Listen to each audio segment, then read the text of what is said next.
India's startup ecosystem has been growing exponentially over the past decade. It has seen businesses sprung up to being valued over billions of dollars. From financial technologies to e-commerce and even the solar industry, these have all come from nothing to becoming the enterprises that would change the world.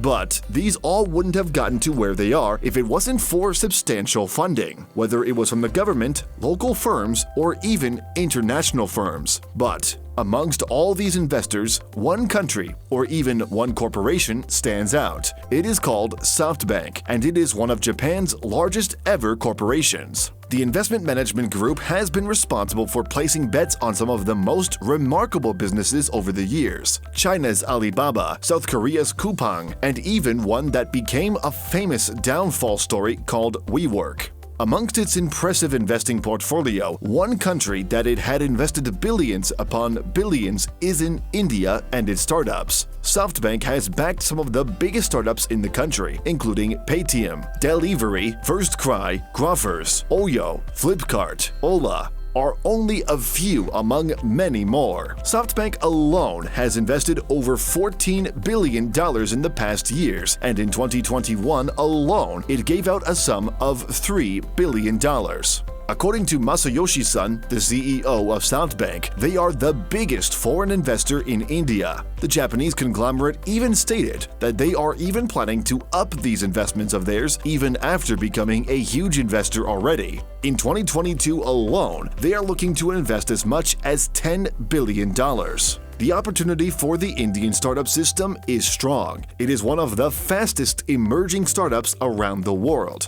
2021 was even a year of explosive moments for the industry, where it registered over 46 unicorn startups, which pushed the country's total list of unicorns to over 90. This figure has given the country to be the third largest unicorn hub in the entire world, just behind the USA and China. Furthermore, the country now has 60,000 startups vying to become the next big thing. These numbers alone show how strong innovation lives in the country, hence why we can see a strong rush of investments from prominent firms.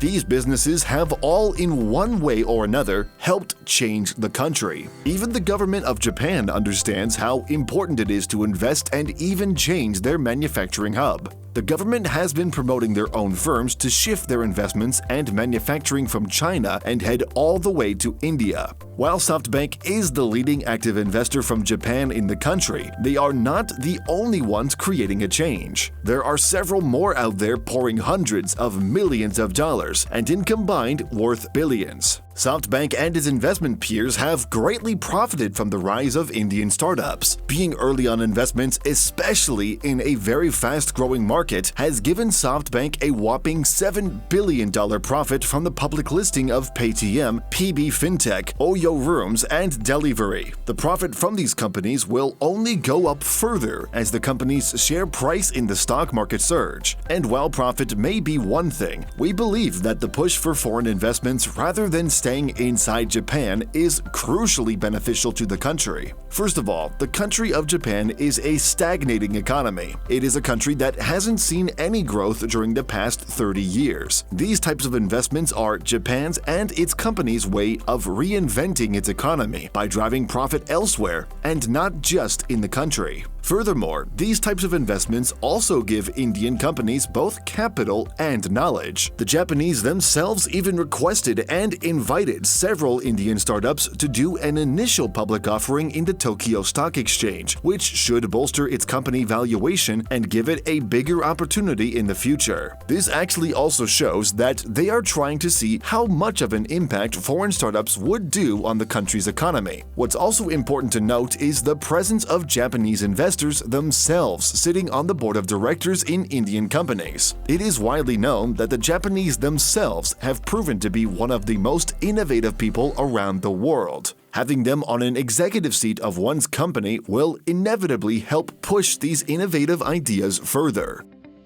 Anyway, what do you think about Softbank's investments? Share with us your thoughts. Don't forget to leave a like and follow us for more.